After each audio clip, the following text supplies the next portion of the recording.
His Majesty is castling of one small corner. He's still the king. Familiar spaces are reshaping. Dark horse forces are closing in.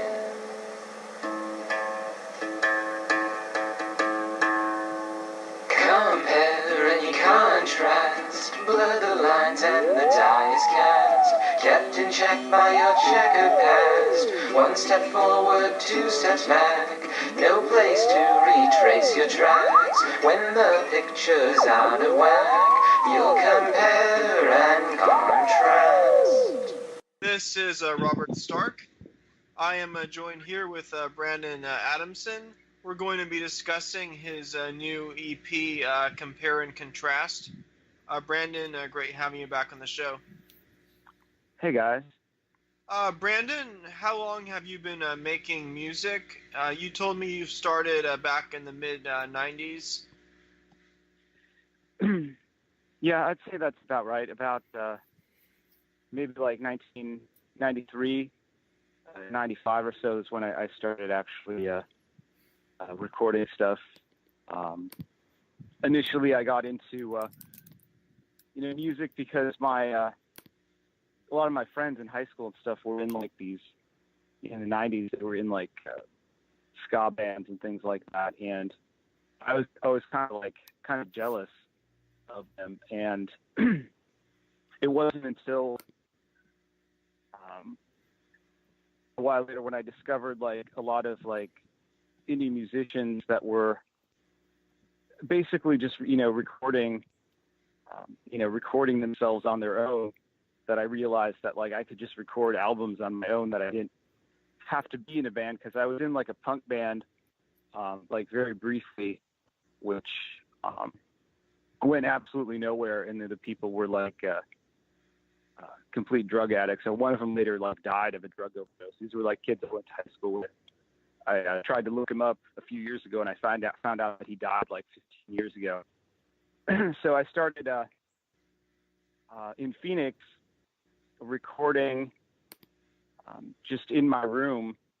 Like I bought like a 4-track, and I recorded a lot of songs. I recorded an EP back then called Birthday Boy, which was just like a really shitty like lo-fi recording.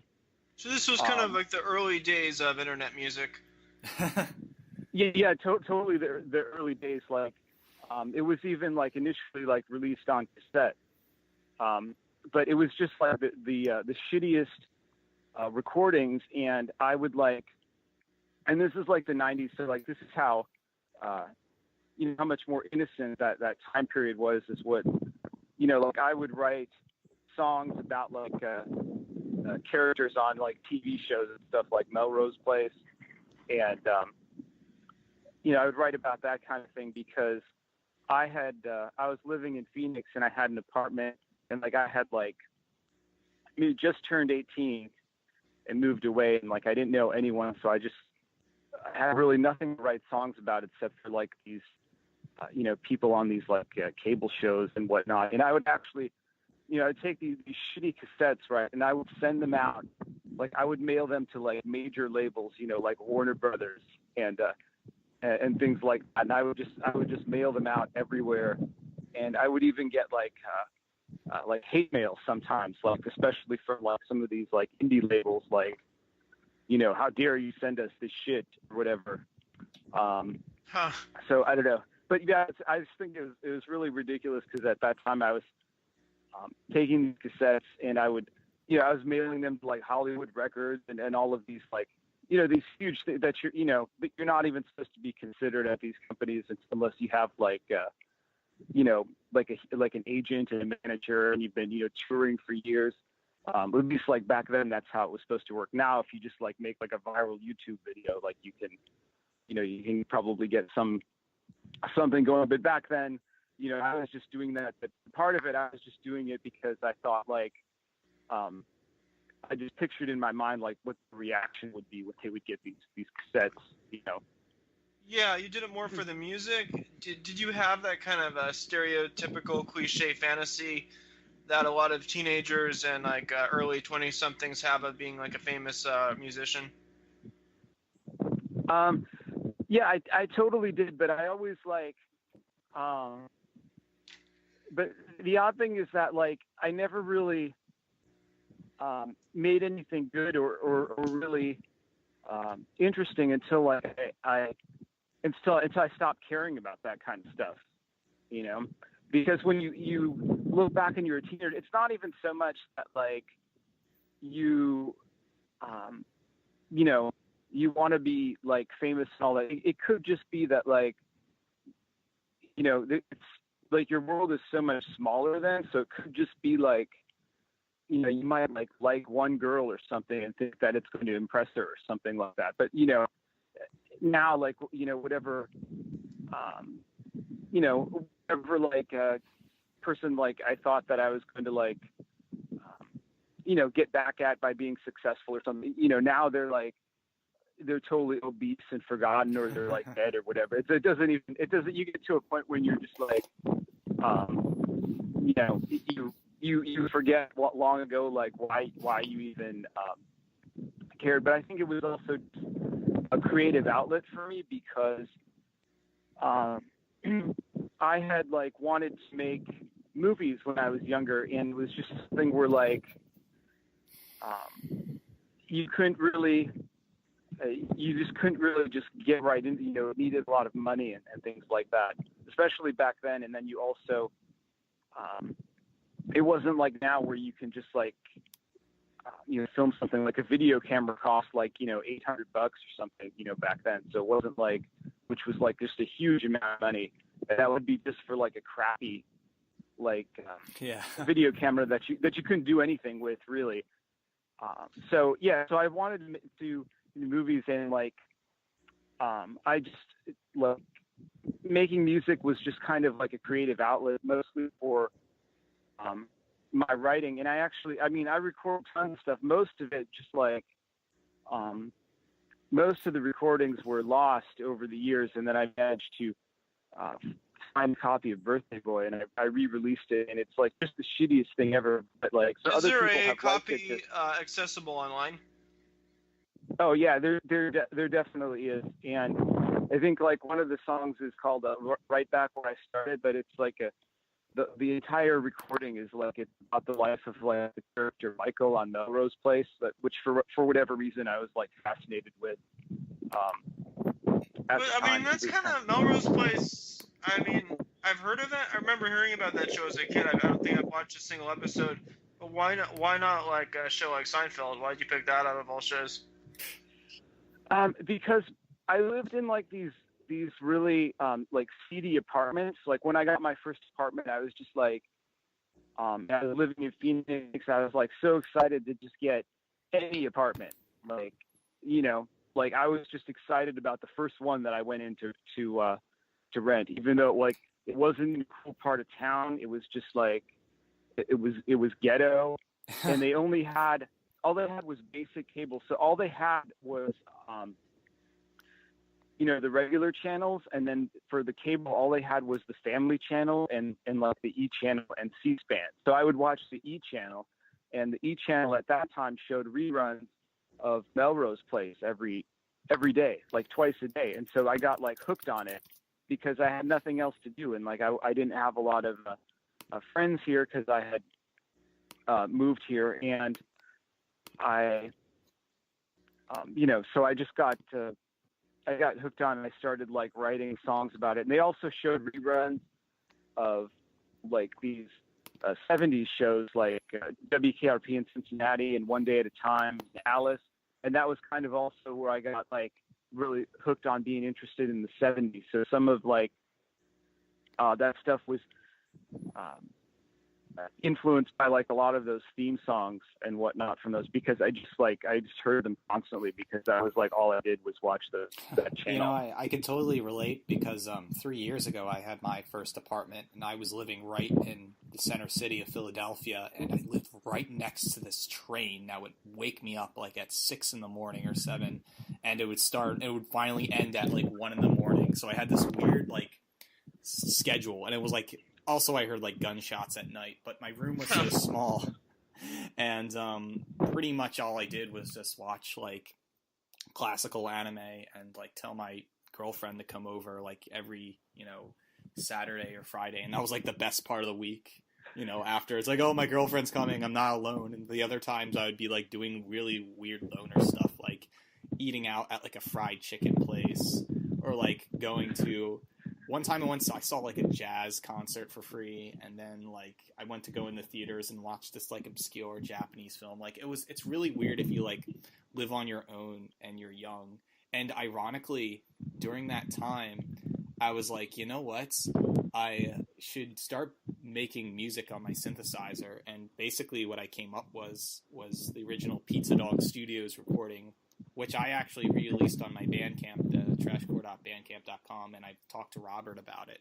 And it was basically synthesizer songs about Brave Little Toaster, The Hobbit from like 1970 something, because I was like watching those, or Mario Kart 64, and I could totally relate to where you were at that time. I don't know. So Brandon, would you say was this the beginning of the sort of genre of indie music? I would say so, because it was. I mean, I wouldn't say that it's the beginning, because it always kind of existed, but I think that it was definitely kind of that weird 90s era where people would just make like weird recordings, like Daniel Johnston and that kind of stuff. And it was actually like listening to some of that stuff is when I realized that like, wow, like, because before that I had thought that, in order to, put out a CD or anything, like it had to be like professionally recorded a certain way. And then like I found all of these like indie albums and stuff, and was reading about them like in zines and whatnot, that they were just like recorded like on 4-track. And I was just like so amazed that like, oh, you mean you could record something and just like on anything, and you could get it released. Like, and that was just like totally opened up my world, because before that I saw my friends that were like paying, for these big recording studios and stuff for their bands. And I just thought like, well, I'm never going to get to that. And then I realized that you could just, that there were people just releasing it on the same stuff that people would record demos on and things like that. With your music, you do the vocals, and you also do the synth and the keyboard. Do you also play guitar or any other instruments? Yeah, I played like the guitar, especially on my newer recordings. But the old stuff from the 90s was all like vintage keyboards and things like that, well, from like Radio Shack, and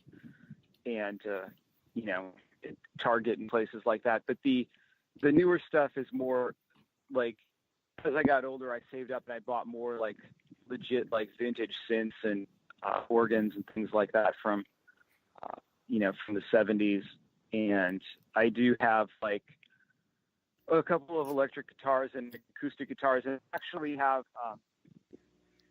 the electric guitar, which is the main one that I use, which was actually from when I was a kid, because I didn't mention this before, but when I was a kid and the movie Back to the Future came out, some kids from my class and we decided to form a band like after seeing Back to the Future, and this was in like 1985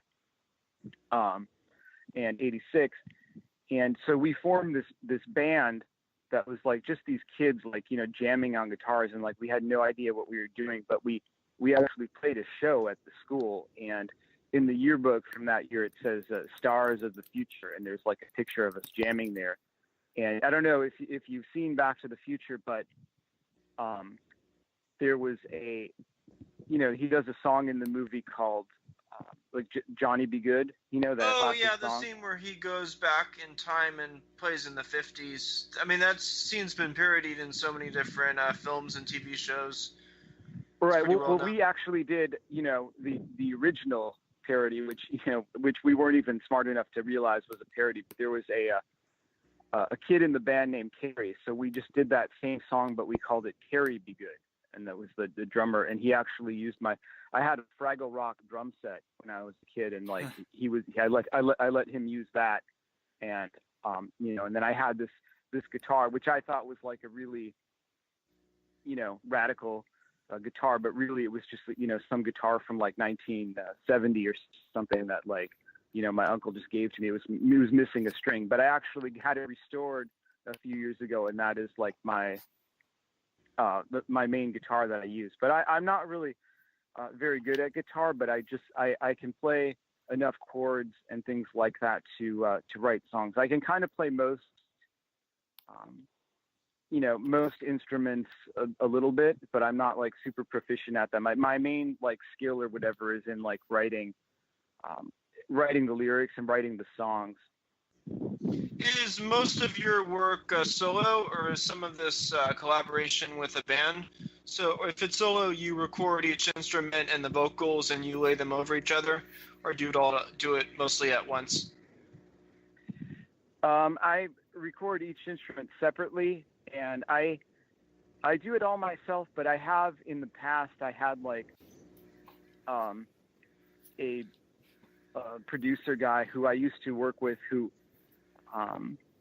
would help me do mixing and stuff. And then occasionally he would like, he would play on some songs or, add some kind of, synthy effects or whatnot, because, I was always doing things like a very kind of like old school, like very, like the most like organic way, like the way that you're like not supposed to do things, like I was just always very stubborn, and I would just be like, oh, who cares if you're not supposed to record under these conditions or whatever? Like, I just want it to sound like, I just want to buy this old Radio Shack microphone and use that. I noticed with your recent album, Compare and Contrast, it's your voice, but it sounds like multiple voices overlapping. Did you do something in the editing that makes it sound that way? No, that's actually a very easy trick. Like, you just sing, the lyrics on more than one track, and then so when you mix them, it's like it gives it like a chorus kind of effect. Yeah, it does sound like a chorus. So with the chorus, you record one track and then you just edit them, layer them over each other on the editing software. Yeah, exactly. Because I use like an 8 or a 16 track digital recorder, like a physical recorder. And then I have some old like 4-track machines, also analog. So I have like a very kind of, like old school, very kind of ghetto setup. I like to do things that way. And then eventually, like, you have to input it into some kind of program, like Pro Tools or Audacity or something, to finish the mixing and to clean up the audio a little bit. Audacity is what I use to record my shows, but it's pretty basic. I didn't know you'd recommend it for music as well. Only if it's like the shittiest, of those kind of programs you can get. It's free, but I just mean like at a certain point, you have to, you have to translate things like into the digital world, so that you can release them and get them into spec. It's good for that. And it's also, there are actually a lot of plugins that you can get for that, which makes it into a more legit, a machine for mixing and things like that. If you just use it on its own, like basically quote, like out of the box, and then it pretty much, it's pretty useless. But there are a lot of plugins and whatnot, because I guess over the years there's been a lot of nerds and what has created these great plugins that have actually made it into like a useful program. So I would actually probably use that over it's a lot of these other programs. I was a huge fan of Unread Records. There's this guy named Chris Fisher, and I had him on my podcast on my YouTube channel, and he's all for the ideal of sounding deliberately shitty as possible, and he calls his music hard twee, where he'll get like a tape recorder and from Radio Shack and just record it as like the fan is going on. And it'll just be a guitar and some like weird lo-fi. And I love that lo-fi genre. It's definitely something unique that came from the 90s and it's still it still has its niche today. I just think it's more kind of in the punk scene, or at least it has its own maybe Portland, Oregon niche, I would say. There's this kind of area by area, it's very different, and trends come and go. And I think today electronic music, that if some like yuppie or hipster has like a MacBook Air and he's got Reason 9, he could just record music onto that, and it's just, it sounds almost, what you thought would be impossible to make 20 years ago now could be made in like an hour or two, which I think is amazing. And that media has to be looked at today, That's why there's so much vaporwave tracks today. You just get a sample and you slow it down, and then you upload it on YouTube and it goes viral. Yeah, I think, for me, like, I was always, I think, like, wanting to recreate certain sounds and experiences.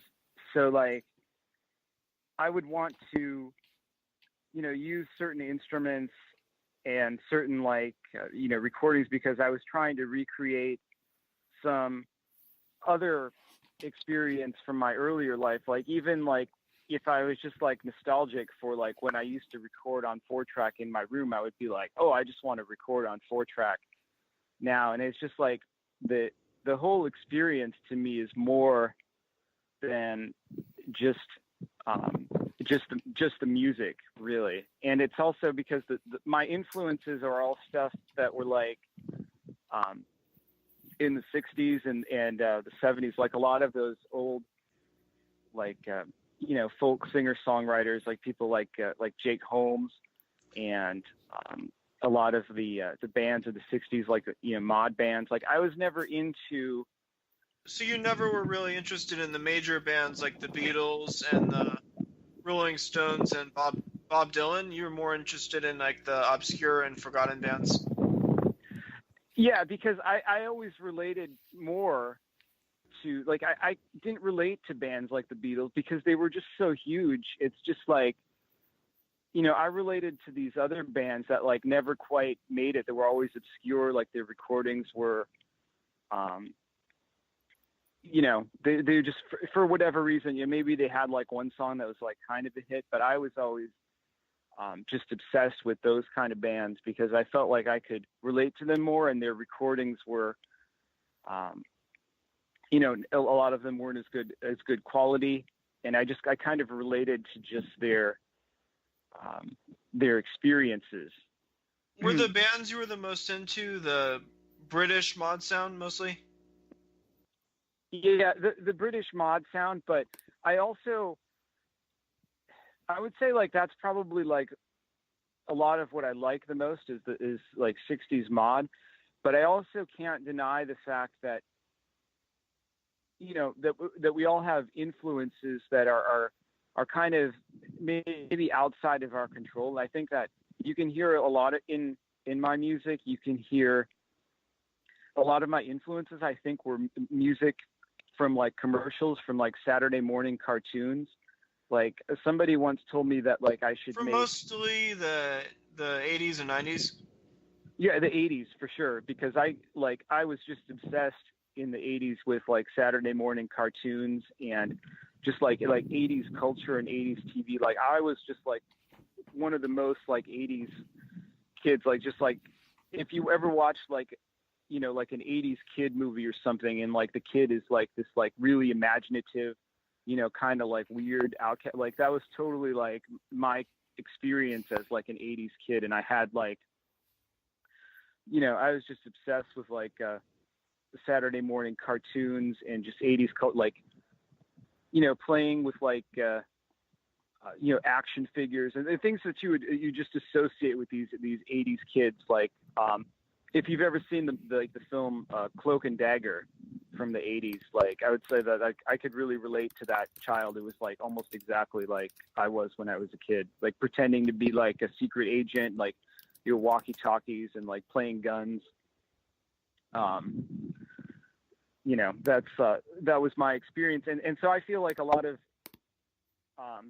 despite like what we like or what we claim to be our influences, I think that I was influenced by a lot of that stuff. And then also, just, the stuff just gets so ingrained in you, those jingles and whatnot. Like I can still remember like the theme song from like Juicy Fruit commercials and, Hungry Hungry Hippos and things like that, Toys R Us. So that stuff just gets burned into your brain, and I feel like it influences you. So like the song Something Fun, a Trampoline, that's on my new EP, is kind of a good example of that. It's almost has like, is reminiscent of like that Mentos commercial, but that's kind of like the stuff I grew up listening to. With your latest EP, my impression of it is that the influences are I noticed the influences from both the 60s mod bands, but also the 90s mod revival bands and the kind of the 90s indie rock sound. It's kind of influences by all those. Yeah, which in the 90s, like in like 1999 or 2000, I saw a band when I was living in West Hollywood. They were called Majestic, or Majestic 12. They changed their name a couple times, but they were kind of an indie 90s band that was like kind of that, they were influenced by the British like mod sound. And I saw them like just once when they were playing in West Hollywood, and they never, like, they released a bunch of stuff, but they never quite made it as big, as their other contemporary bands. And, but I never forgot them. So like, I still would listen to them for years and years, even after I left Hollywood. And they were like, definitely a big influence on me. They had an album that was called, Wake Up, Come Out and Play, which is just has a really kind of 60s and 70s upbeat sound. When you lived in West Hollywood, did you perform at any of the clubs in the Sunset Strip? No, I didn't. I wasn't doing music at the time. Like when I lived out there, I was mostly just like, just kind of like, just partying. Like that was what I was like just doing, and not partying like the cliche, like doing like drugs and stuff like that. But I just mean like, I had friends out there, and we would just like, like waste the day all day, like just like eating at like Baja Fresh and just like laying around listening to records. And then we would go out, to some parties like in Malibu or Pacific Palisades or something like that. And we would just like, not go to bed until like 8 a.m. the next day. And we would just like talk about the girls we liked and things like that. And then, so when I was out there, I was mostly, just like, into, like I was into acting, and I did like a few commercials. Like I was in a commercial for, 2 commercials for Gap. And one of them, like I was able to find, online, which is still out there, but I have no idea what happened to the other one. They were shot at Universal Studios. And then I did, I was an extra in like a bunch of different movies and TV shows. Like I don't even remember, but I was mostly doing that for the money. But I didn't really enjoy acting because, I grew up the kind of movies that I grew up watching and like wanting to be in, and like being interested in being an actor. Like when I actually lived in West Hollywood, I realized that like those kind of movies weren't being made anymore, and like the kind of stuff they were making was like not stuff I would ever. Still the 90s you're talking about, or the early 2000s? Like 1999 and 2000, maybe up to 2001. That's when. But when I was living out there, I didn't think. I just came to the conclusion that the kind of movies they were making were like not the kind of stuff that I would ever want to be in. And since I left, it only got worse. Like reality TV took off, and the kind of movies that come out now are all of these like these weird like digital animation things, or the comic book superheroes, or like movie remakes. Like they were kind of starting big on those movie remakes back then, and I was already like this sucks, because they were remaking like Planet of the Apes back then, and I was just like, look, this is, even when I would like, get the chance to audition for stuff, I just realized that like, I would never want to be in any of this stuff. So, and I also I didn't like that, you have, no control, like, because when you're like, recording music or something, you could be like, all right, well, I don't like that. I'm just going to delete that and put it out. But if you're like in a movie or something and like you have no control, like you could look like you have leprosy in a scene or something, and then you can't, like, there's nothing, it's out there. There's nothing you can do. What do you think about the direction of the indie music scene? How has it changed? Do you think the genre is dead? Well, it's not really dead. I noticed that like the just, it's a lot different in the sense that there aren't really the same kind of avenues to promote and whatnot. Like when I was younger, it was all laid out, like you had to go play out and get some press and just like, and then tour. Like now it's not so much like that anymore. There are a lot more avenues to actually release your music, but because those are available to everyone, then it's much more difficult to to stand out or anything. And as far as like the indie music scene, I don't think that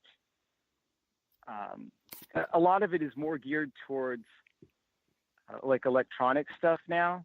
Like even for like where you see people like promoting their music, like on all these different sites, it's all like the promotions tend to be centered around like DJs and things like that. It's just totally different. And I noticed when I went to South by Southwest like 5 or 6 years ago that there was a lot more of like. Is that the music festival in Austin? Yeah, in Austin, there was a lot more electronic stuff, and I don't know. It's just completely different. I think that it's also the styles change. I don't think that that teenagers today are really as quote indie in general. I think that they're all using the same stuff. They're all kind of part of the same culture. Yeah, they're because yeah, you know what I mean? Because like, well, a good example of, when I was younger or something, the people who would have used a certain social media site, like, like Makeout Club or things like that, like they would be of a certain like type of person that would just be using that before MySpace. Yeah, before that, but now if you talk to people, like, everyone uses everything, like everyone uses Facebook or Twitter, or not everyone, but you know what I mean. Like there's less of this, this kind of this people that are like outsiders, and now like people listen to also like almost every kind of music too. Like the same people will be like, let's go to this rave or this, EDM festival, or the same people who are like, yeah, let's go to like Country Thunder, instead of something like that. It's just totally like, I noticed that too. Like I went back in the 90s. I've always noticed this. The scene, the genre for electronic music for the normie was called techno. And they basically would smear it off as that weird European rave culture out to kill the baby boomers. And now today, it's like it's commodified, and they call it, electronic dance music, and they listen to douchebaggy electro music all made on dubstep. Like dubstep has to be almost the death of all rave oriented electronic music. It's just I don't like it either, and I think that there's been these I do realize things have become more sweeple, stuff white people like, from Witch House to C-Punk and all this stuff, which I don't like at all. I just think the normie has realized electronic music is a norm. However, they're quite unaware of how to still operate electronic music, even though there is ways to make electronic music. I don't know. It's this strange thing going on. It's very pretentious when somebody says, "Oh, I'm going out to a vampire industrial night," when the next night they'll change their mind and say EDM, ambient. That's so stupid and pretentious. It's like, you can't have. It's consumerism, really. Yeah, and it's much harder now, I think, to kind of escape into doing your own thing, like, because back then, like when I was younger, like, we didn't even really have online, like, so it's like someone joked about this to me the other day when, like, we were talking about going to malls and stuff. We were like, yeah, like, you used to have to, like, work to make friends. You couldn't just, like, go online and just start fucking chatting with people. Like, it was like, like, there were periods where you wouldn't necessarily talk to somebody on the phone for, like, months or hang out with anybody. Especially, like, when I first moved to Phoenix. I mean, I pretty much grew up here, but I lived out here in the summers with my grandparents. But when I first, like, moved out here, like, I was just like, I don't think I hung out with anyone for, like, the first, like, 4 or 5 months. When you first moved to Phoenix, was there any kind of a cultural scene? Yeah, there definitely was. It was just, I was actually in the 90s, like, Tempe had, like, a really big music scene. Like, bands like the Gin Blossoms came from here, and it just had a really thriving scene. And in fact, like, since I've lived here, like, there's been countless, like, articles, like, about, like, how are we going to bring that back or something like that. It's like almost every year there's some kind of, like, thing is how they're going to revive that, because it was kind of like Seattle in a sense. Like, Tempe was, like, had a really thriving scene here. It wasn't quite as big, like, it didn't quite make it, but almost anyone remembers it. And they always, like, write these articles about how how corporations have kind of ruined these old places where there used to be a thriving music scene by, like, tearing down these establishments and putting in, like, a Jamba Juice or something. Can you comment on the album cover for Compare and Contrast? You have this drawing. It looks kind of like it could be like a fast food place, and you have your picture there. I get the feeling that it was definitely influenced by the 70s. Can you comment on the design as far as, like, aesthetics go? Do you prefer the more 60s mod look, or the more psychedelic look that came out from the later part of the 60s for design?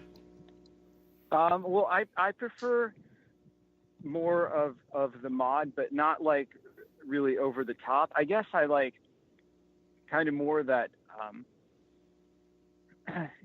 sort of like 70s, like, advertisement. Yeah, that's what I was thinking of, though. Definitely the one, Popsicle Stand, which came out 2 years ago, reminds me of a 70s advertisement. Yeah, so I tend to just, like, go through and look at advertisements and just kind of, like, I kind of try to look at things and see, like, would this font or would this imagery or design, like, would it seem really out of place there or something like that. And then that's what I kind of go by. The cover, it kind of inspired somewhat by the cover for Majestic's album called Live It Up, which, if you look it up, you could kind of see how the inspiration was there. And also there was, like, a girl that I used to know that used to always, like, make these images like that, where she would do, like, a cutout of herself and put her with or her friends or something, and put, like, on a solid color background, and she'd have all these different colors and these different images with her, along with, like, some weird animals or something like that. And it was just very kind of I always liked the look of it, so I kind of it was kind of a combination. You told me you weren't as crazy about the whole hippie subculture. Do you like the psychedelic design and artwork? I don't really like the stuff from after 1967, like the whole.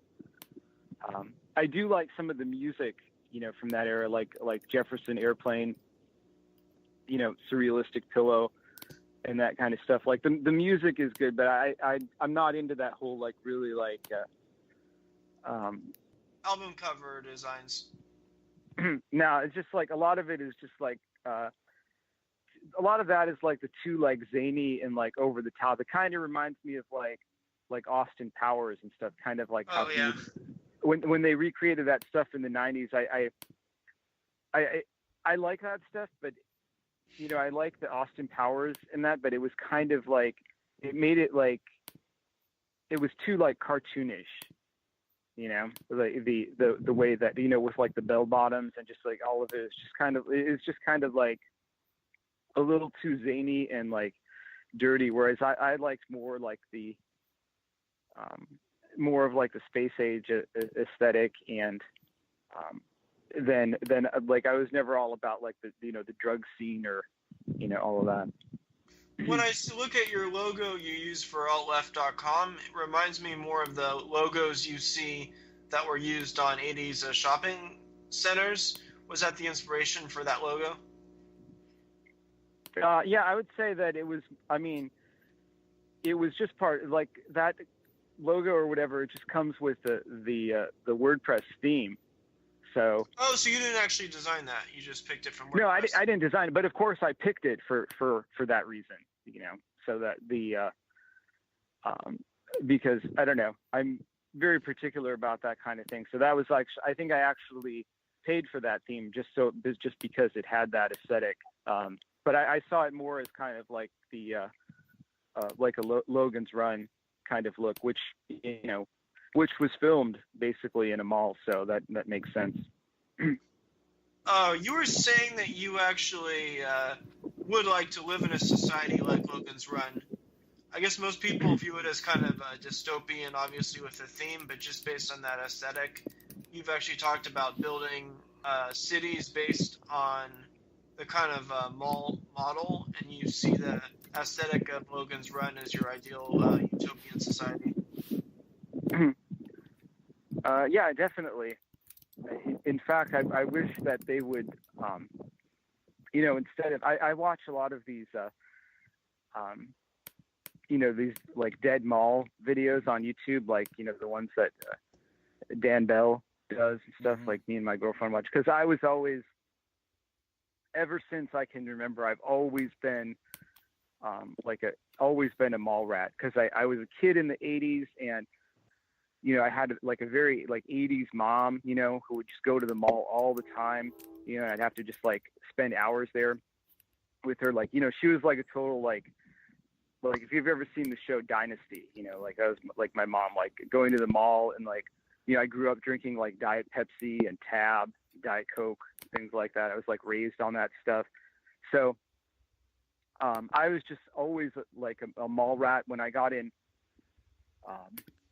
high school, even when other people were just because even back then people were oh, gross, I hate the mall, but I would still always love going to the mall, and I just go all the time. And didn't you write an article about that mall in Phoenix that was torn down? Was that from the 70s or more 80s?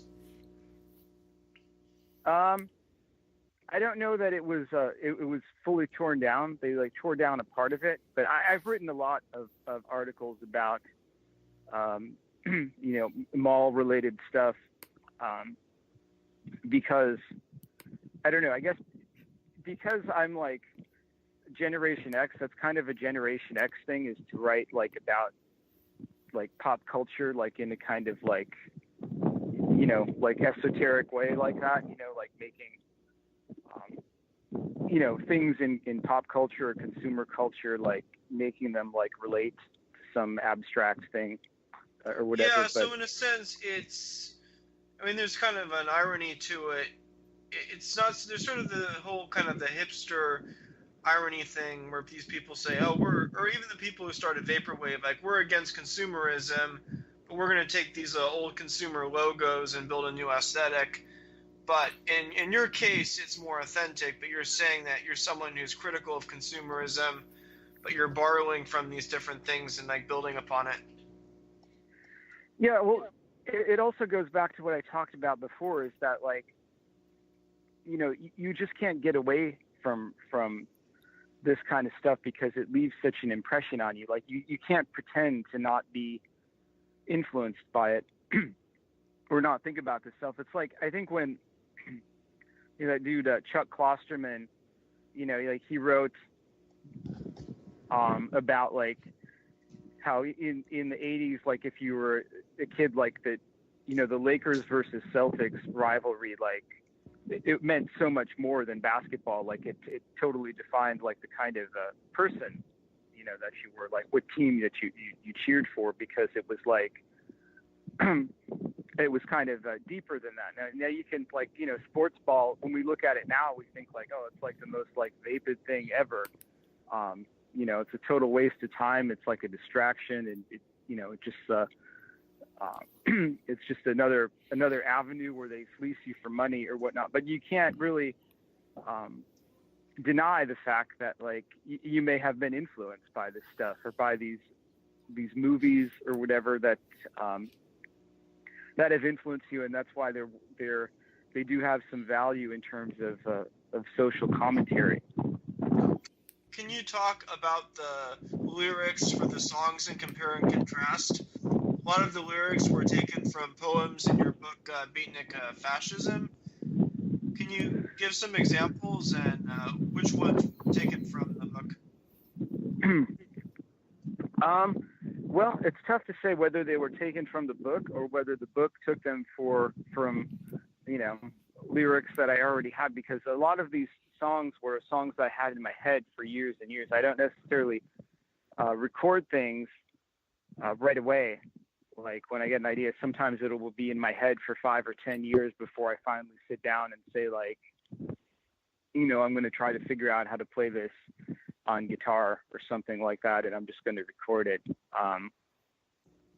But, you know, for the song For a Sunny Day was actually influenced by a band from the 60s called the Sunrays, which was like a wannabe Beach Boys band, and they had a song called I Live for the Sun, so the song was kind of inspired by that. I wanted to make a song like that, but it you know, it made it into my book, I think, because it also had you know, just kind of like just vaguely similar themes, you know, about getting out there and about the dangers and so forth. That's For a Sunny Day. And you know, these songs, they don't really have any kind of you know, seriously, like identitarian themes or anything like that. But I think that if you look at them, you can see that some of the psychology is the same. So you can see how, like, you know, Compare and Contrast, the song is really about, like, essentially, like, he's telling someone that, like, you know, that, yeah, like, he's basically, like, feels cornered in the world, but and, you know, maybe he'll be crushed, but, like, when you look back, you'll see that it was better, you know, like, so it doesn't really necessarily have these identitarian themes or whatever, but you can see how someone will have, like, a kind of a bunker mentality or something like that, you can see the psychology translates to other aspects of life. Yeah. And, you know, Living Folklore, of course, is really, like, kind of a low key, you know, like a battle song, really, you know, but it could be a battle song for anything. That was my favorite song. I like Living Folklore a lot. I thought I wrote on the Bandcamp page, I guess I'll quote it. Quote, I said it was Aesthetically pleasing music about Botempi keyboards, ray-gun gothic architecture, grainy 1960 commercials, and spacey bachelor pad music with an indie rock touch for fans of Late Talk Talk and Mark Hollis, Phantom Planet, Stereolab, and Majestic Lab Rat. And so I guess that was what I was thinking when I first heard the EP. I mean, we have pictures in our head when we think about music, and I guess some of these songs really give out this kind of twee attitude to things. There's this very popular thing in the West Coast area where, you have this generic vegan boyfriend, girlfriend with a tape recorder, and they go on their guitar and talk about how much they love life so much, right? I don't know if that's still a thing anymore, but I have some old tapes of that. But right, like the Moldy Peaches and things like that.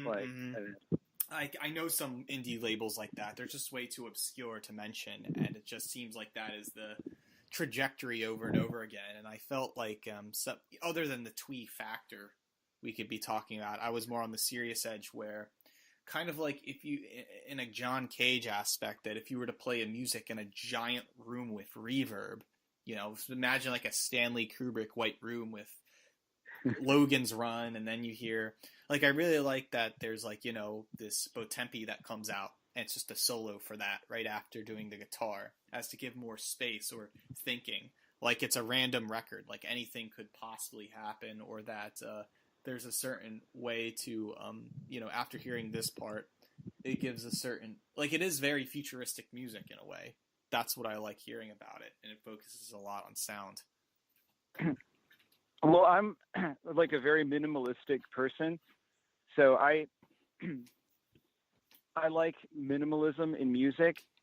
Both, like, I just like the emptiness of it, and I also like, I don't like the idea of ruining things by adding something. That's always like kind of a fear that I have, is that like you're going to add something on it, it's going to ruin it. It's kind of when you're in the 90s and stuff, the late 90s especially, like a lot of like pop music started to just like, it was all about like, recording on like 24 tracks or 48 tracks, and they would just like layer all of this stuff, and I would just think like, they're just layering, like, it's just too much stuff on it, and it's just like it's ruining it by making the sound like too thick with all of these different instruments, because then you would listen to it and you would be like, gee, like the song would be good if it didn't have like, all of this extra like electronic stuff just kind of like crammed in, like. When do you see as the peak of minimalism in music? Well, the peak, I think that the peak has definitely long passed, because the stuff that's made now is definitely not minimal. Although I don't think that, I would say probably in the 90s with stuff like Daniel Johnston. I mean, it's literally like he has albums where it's just he's recording songs with just vocals and nothing else. So you have that stuff from the 90s, even some of like Boyd Rice kind of stuff that is very minimal and like the kind of anti-folk stuff. You don't see as much of that stuff anymore, but you can't really say that there's a peak or not, because now like there's just like a plethora, like everything in the world that you could possibly think of is being made now. It's just that it's not all being out there like for public consumption, in the sense that you have any idea where it is. Like anything you can probably imagine is probably like, you can probably find it on YouTube right now, but it's not. But I was just, as we were talking about music, I was thinking, Brandon, there's this one label called Pop Gum Recordings, and it's basically, it's so indie, and it's basically like we were just talking about, where they just get these little plastic bags and make these strange, I'm not so sure if it's 1950s or 60s, but they make this weird, and it reminds me of your music, but I just want to reference that because it came to my mind, Pop Gun Recordings. But yeah, there's also a guy in Phoenix who was around even back then, and I just looked him up recently because I wondered about him. His name is Wayne Butane, and he makes these recordings that are just collages of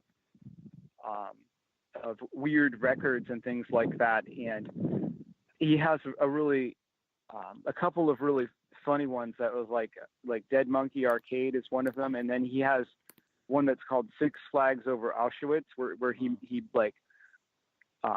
makes a collage out of like, you know, sounds from an old like Nazi Nazi war record, and then also like an advertisement record for Six Flags amusement park.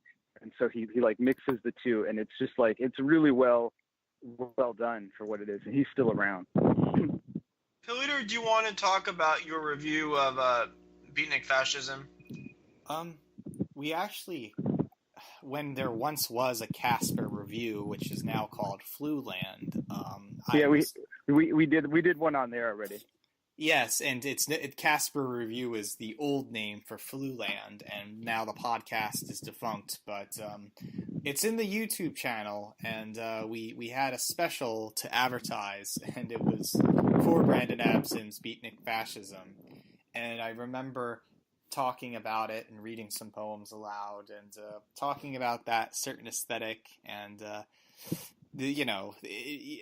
do believe when I first heard about Beatnik Fascism, it was actually on Robert Stark's show when it first came out, and I got the book because I liked that theme of the Twilight Zone and the very sparse wording about, talking about an alt-left and interesting wordplay on it.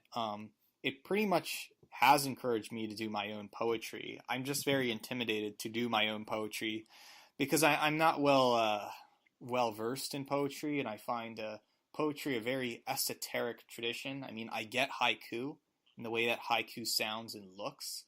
I find that European poetry is very daunting, and there's a lot to do from it. And I'm not so sure, to make sense of image text versus sounding text or lyrical, and I always get this confusing today that the poets are made up of fine artists that prefer the English language on a piece of paper, right? And they have this weird fetish just for that, and but they're totally. Sometimes they might overlap with the fine arts or abstract painting of something you might see from Pollock, but the poets are really strange today because they feel like they could treat this abstract fine art but only expressed through words only, like a math sentence, which I find very strange. And that's why I always read science fiction pulps instead. So we are at the end of the show. I would like to thank Brandon Adamson for being on. Check out his new album, Compare and Contrast. It's available on Bandcamp. It's available on iTunes also. And also, thanks, Peter. It's nice talking to you guys like always. Action.